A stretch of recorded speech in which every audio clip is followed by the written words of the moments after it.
Hello, this is Shantae. I'm here with my analysis on Monday, July 6th, 2020. Excuse me, got an eyelash in my eye. I hope you had a great 4th of July weekend. Excuse me for these jacked up eyebrows. You can tell I haven't went to the nail salon, hair salon, nor got my feet done. So I've been self-maintaining. So I'm trying to keep up with myself. I just washed my hair, so it looks like a mess. But I'm here with some stuff today. So as you know, we're still in the midst of a global pandemic. I've seen on my videos, lives, that people have been congregating and people just have been forgetting that we're in the midst of a health crisis and a lot of people are sick. So I'm just going to read the stats to you here. According to the John Hopkins website, you can go on their website and they have a COVID map, like a big COVID map going from, the world, states, by county, all that, etc. So globally, we are at 11,590,195 cases. In the U.S., we account of a third of it, or a fourth, I should say. We are at 2,935,800.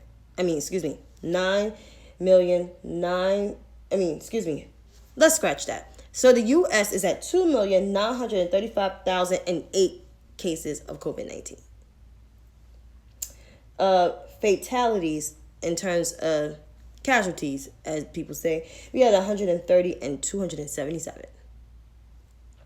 Other countries are seeing similar cases. Like Brazil is second to us. Brazil got 1,623,284 cases of COVID-19, followed by India, who have moved past Russia at 697,413, followed by Russia at 600,886 and 77 cases. Peru is at 305 and 703, and Chile is at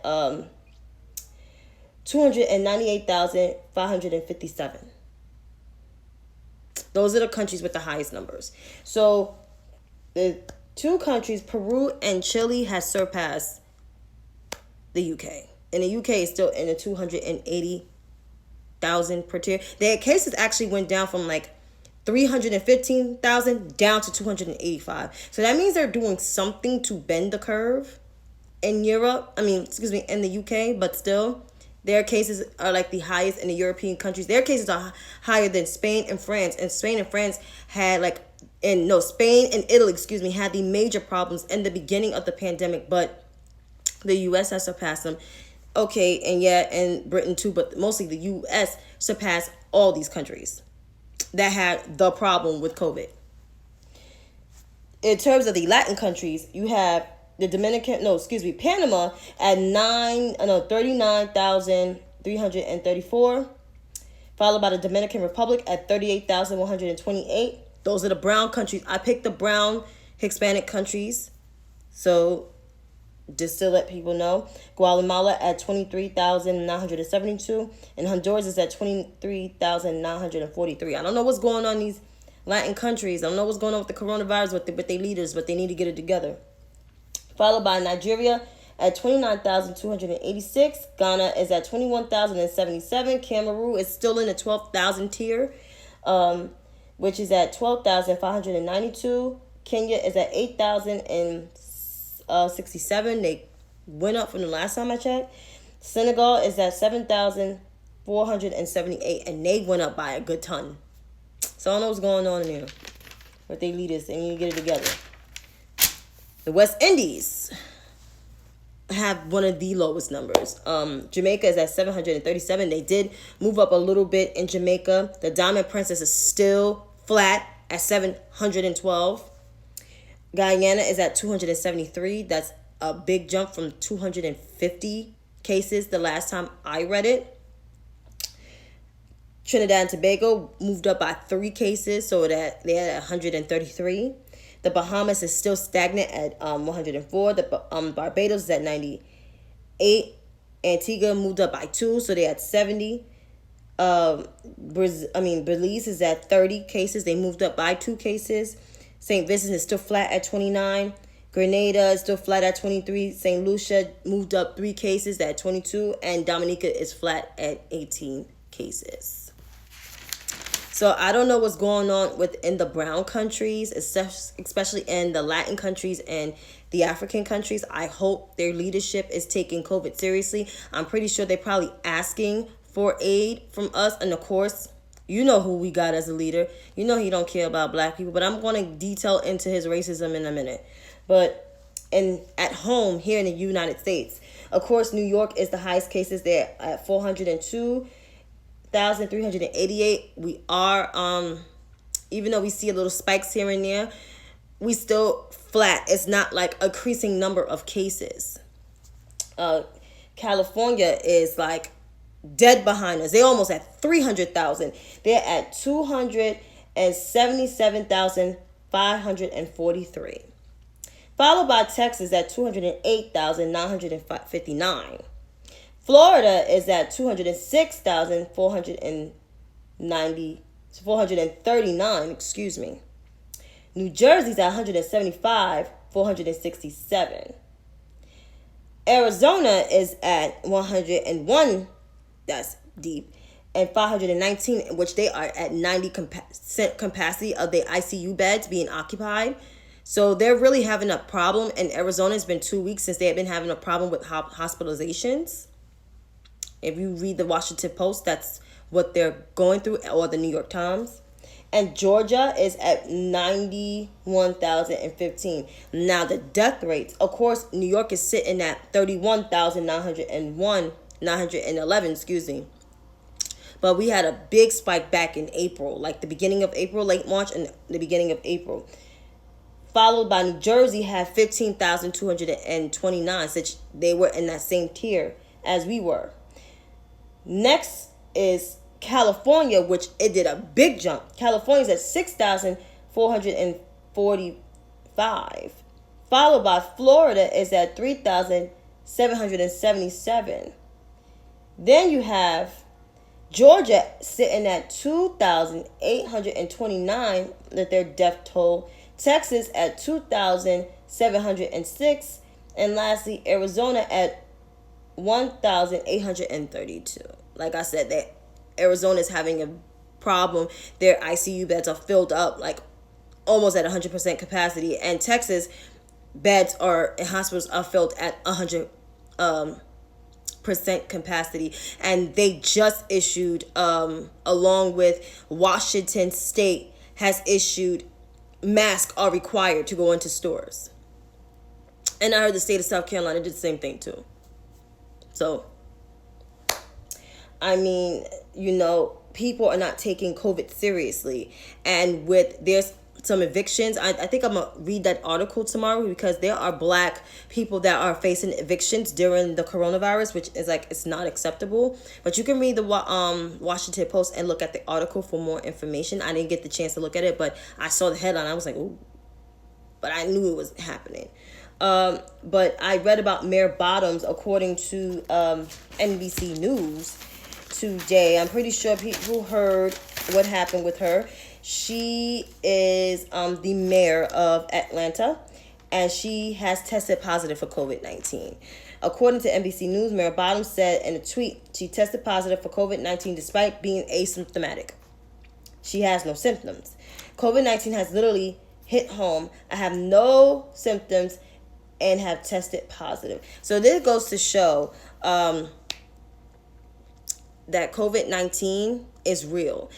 I wish people would stop saying like this thing is a hoax, because it's not a hoax. People are getting sick. People are dying. I know someone that died from COVID. That was my neighbor back when I was a kid growing up in Harlem. She's been deceased for almost 3 months. Her sons are not taking it very easily. And so that's why I'm saying, like, you cannot joke about these things. I knew pastors that died from this.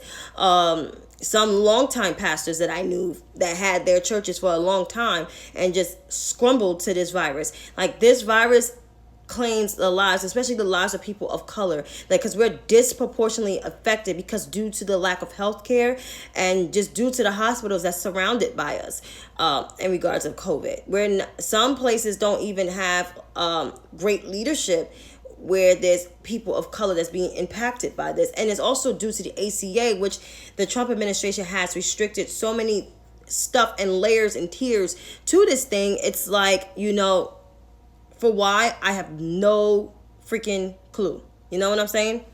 So, yeah, she's been tested positive. But in Fulton County, which is in the Atlanta area, they reported nearly 9,000 new cases of COVID-19 just in a single day. This shows that how much, like, when you do a reopening and not a safe reopening, what happens is in this reopening at 100% capacity, the rate of transmission increases. So when the rate of transmission increases, the number of infected people increases within the county and within the state and then within the country. As of yesterday, we saw a report. It's not having been reported, but according to the New York Times, there was over 45,000 new cases of coronavirus reported. And this is all due to reopening. Some states have to scale back on their reopening because they see the rate of transmission just going high. I mean, you shouldn't have been so fast to open up. You should have had reopen in phases, as my governor said today, which I'm going to get into his briefing. He had a briefing today, and I was able to catch it. And he gave us the latest on COVID-19. He said there were significant clusters of people coming from out of state, which is true because I live in New York. I live in New York City, but the clusters happen mostly upstate New York. And even some in the downstate. But mostly this cluster that I'm talking about in upstate New York, which somebody came from Miami, came to a graduation. Next thing you know, he affected 13 other people. Isn't that crazy? And then yesterday, what I saw on my timeline at Fire Island on Long Island, I see people, I don't want to say too much of the LGBTQ community because it could be other people that's not from that community. We're all gathering and congregating with no mask and dancing on each other like it was cool. Or on my Instagram, one of my friends, and I'm going to call his behind out, he videotaping people dancing on each other like that thing is kosher. We're still in a midst of a pandemic. We have failed leadership. This leadership is terrible. It's really bad. And that's what he was trying to say in this briefing. He said we are smart, but the virus can't come back. And if we don't practice a behavior of bending the curve, what happens is, oh, great, my fellow New Yorker, great to know.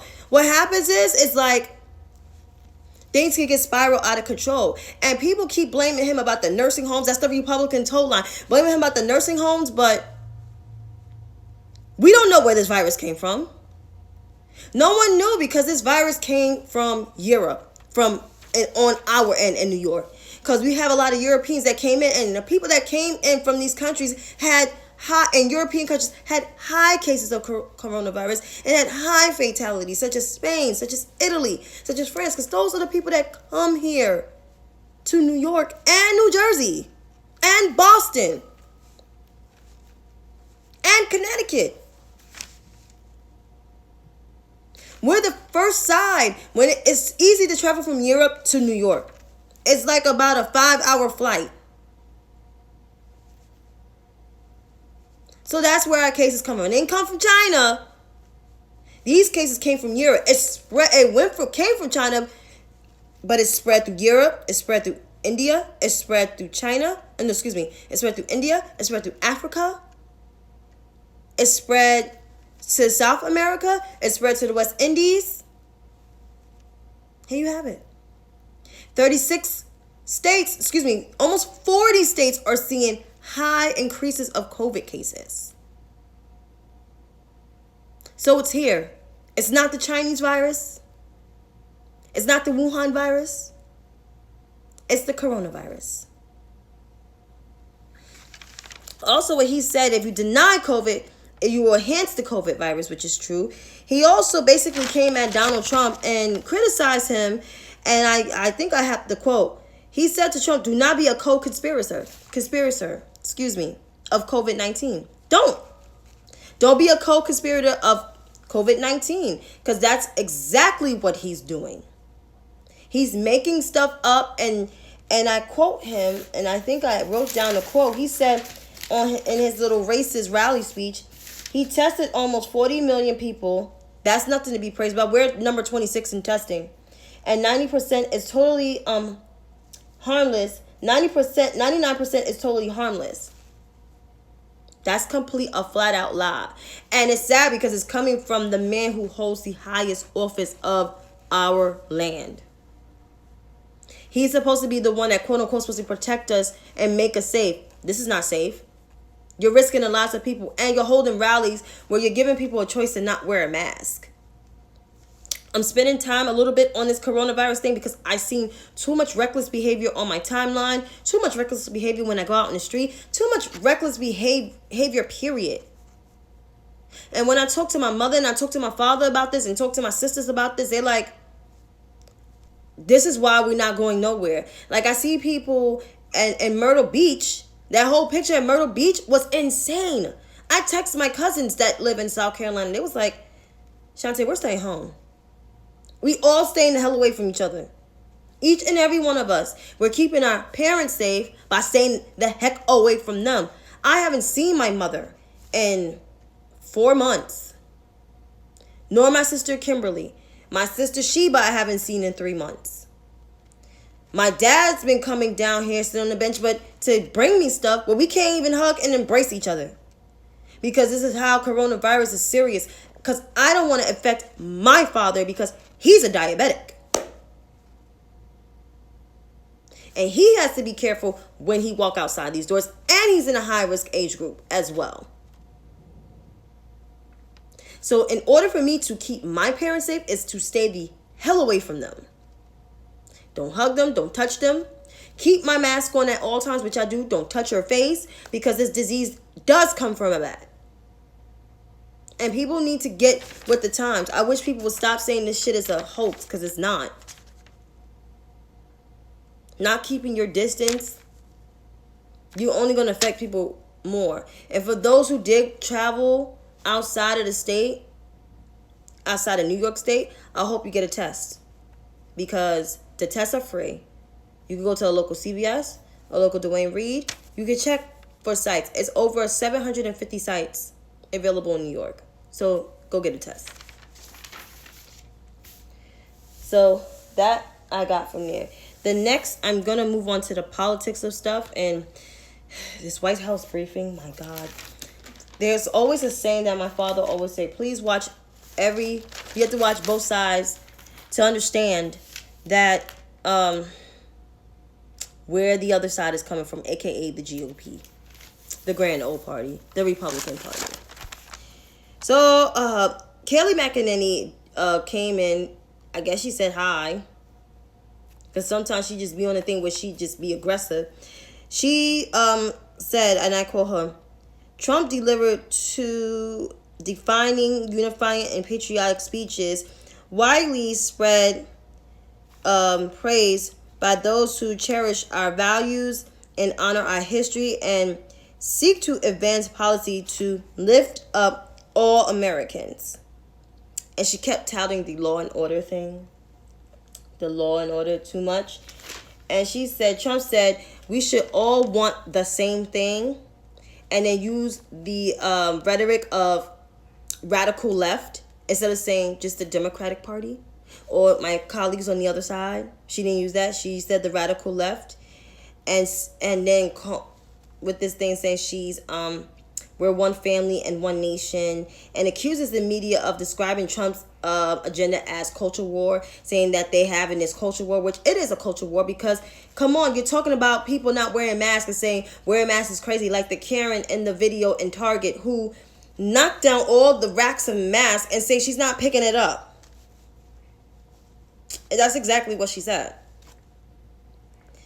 So, a reporter, which is Peter Alexander, a White House correspondent from NBC News, straight out the gate asked her why Trump is so supportive of flying the Confederate flag.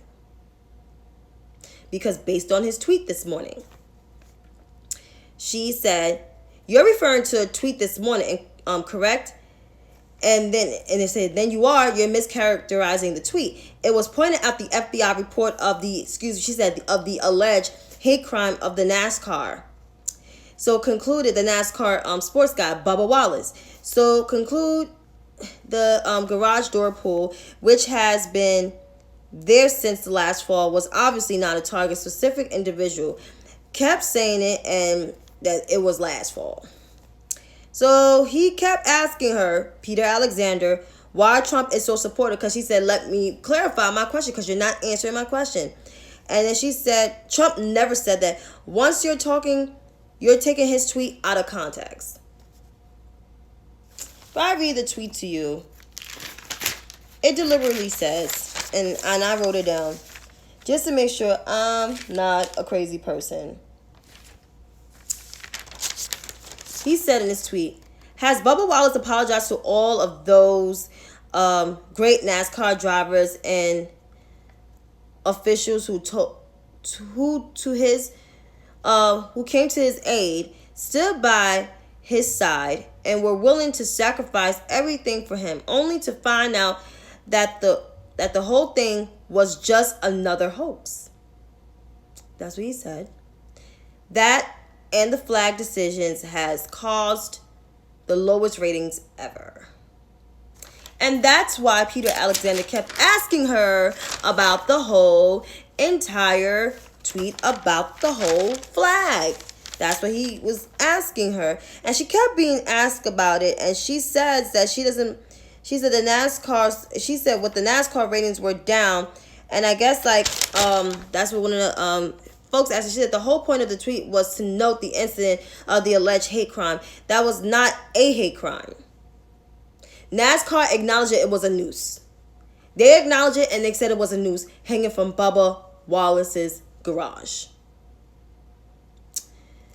Also, she said that you're saying that men and women who like NASCAR are racist. First of all, no one wasn't saying that the people that like NASCAR was racist, even though I think they're racist, because if they had flown the Confederate flag and they're not saying nothing, saying why they taking that shit down, like, that's racist. You're complicit. You're silent. It's racist. And then on the coronavirus, I'm going to quote her, and this is what she said. Right here. Where do I have that piece of paper? She said something about COVID, that the world is taking us seriously, and that we are a leader. We're a leader, but we have almost 3 million cases of COVID, almost 130,000 people dead, and we're ranked number 26 in testing. And most of the chunk of the testing is coming from the state of New York. I guess this administration wants to reset their priorities and keep their closed before even talking. Because now they sound like complete buffoons and idiots. But she was questioned about that flag all through in and out. And she was asking, she said Trump is not downplaying the virus, which he is downplaying the virus, and he's a racist. And that's just plain and simple. And getting to one of his supporters, y'all know Mr. Yeezy, Mr. West, yeah, whatever y'all want to call him. Besides the fact that over the weekend he has announced his candidacy for president, and I read the tweet, he said 2020 vision, hashtag that. Of course, you know, Twitter went off at him, and of course I posted something, and of course I got criticized for, you know, stating my opinion on social media and off social media, which, you know, I don't mind people disagreeing with me, but just be sensible about disagreeing with me. But anyway, news came out, according to Hollywood Reporter and other multiple reporting, that Kanye received $2 million from the Federal Pandemic Loan Program, the PPP program. according to the Small Business Administration. So, Kanye and Yeezy Company received a loan between $2 million and $5 million, according to the Small Business Administration. The company disclosed that it saved over 160 jobs. I guess he ain't saying nothing about that. News coming out says he want to declare his run for presidency and everything. I said the same thing. What does he know about politics? Kanye West don't know a goddamn thing. He may be smart, but politics is different. You got to have a well-rounded knowledge about politics. And I have somewhat of a good knowledge of politics, but I wouldn't run for president. I wouldn't run for office, period. Because I can't speak off the cuff. And plus, I may have some deep, dark secrets. My temper, stuff on my job. There's folks that don't like me out here. So, like, I would never run. And Kanye West has a controversial past, from the whole thing with the Taylor Swift thing, with the whole thing with George Bush don't like black people, to this thing that him supporting Trump and telling Trump that Trump is his dad. He's Superman and all this bullshit. And now he's like turning on him, saying he was used. He went gospel, having these crazy ass Sunday service programs, and he wants to run for president. I may get charged for this saying this word, but nigga, please. Nobody got time. And now you exposed about this PPE program. You may want to reconsider, think about running, because you're not even on time to fill out the FEC papers. Like, you can't even file to be on the ballot in New York, Wisconsin, and Illinois. It's too late. He supposed to fill out that paperwork since before. And you talking about you want to declare your hat, and now it's June. Who's going to take your ass seriously? But there are some dumbass people out there. Keep your eye open. Keep your eye open on these dum-dums, because people keep saying Biden's not a good person. Trump is not a good person. You got another third-party candidate about to pull a Jill Stein. We don't need Kanye West to pull a Jill Stein already. I mean, Justin Amaj was trying to go for the presidency, and he only got 4% of the vote because Biden took a pretty big chunk. So Justin Amaj was like, let me just take my ass there, even though he's not going to be in the Congress anymore, I am assuming. So Kanye, you may want to and actually go and get some therapy, get some help. You and Kim. I'm just saying. Speaking of craziness, more craziness, Amy Cooper. For those who don't know who Amy Cooper is the woman that falsely called the cops on the bird watcher, Christian Cooper. They have no relation, just got the same last name. She was arrested today, according to the Manhattan District Attorney, DA Vance, and was charged with a Class A misdemeanor that can almost grant her a year in prison. Because Andrew Cuomo did pass a ban on false 911 calls with the whole package of criminal justice reform with the New York State legislature, which is now mostly fully Democratic, right? So that was according to USA Today. I mean, she lost a job, lost her dog, because she couldn't keep her dog on a leash and she wasn't taking care of it. And now you may see a year in prison. This is exactly what happens when privileged, obnoxious white women like Amy Cooper with a great job at an investment firm is caught on video doing racist shit like this. And now her life is ruined. But guess what? You did it to yourself. That's all I'm saying. Lastly, with this whole VP thing, this shit is getting on my nerves. I wish Biden would just announce his VP already instead of making us wait to August or to mid-August. Because everybody's making a speculation. People talking about Elizabeth Warren, she's 71 years old. Talking about Ayanna Pressley.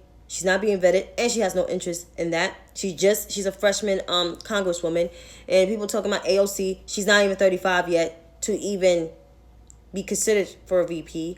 And then people don't want Kamala Harris because they think she's a cop. If you do your research, you realize that most of her record, from what the white progressive left done, was tainted, patent her record. That's not true. Do your research. I can send you the article. If y'all want the article, I can send it to y'all. That's all I'm saying, because I emailed it to myself. So, yep. And that's who I want. But there's other qualified black women. I mean, Susan Rice is more of a career diplomat, so that's a no. Stacey Abrams is good, but Stacey Abrams, is not being vetted. She's not. She's being in Poland, but she's not being vetted. Who's being vetted is the people that ran with him, mostly. And even the CBC chairwoman, Karen Bass, was just like, she's 66 years old, so no. But I'm just waiting for him to announce somebody because he's making me tired. I'm tired.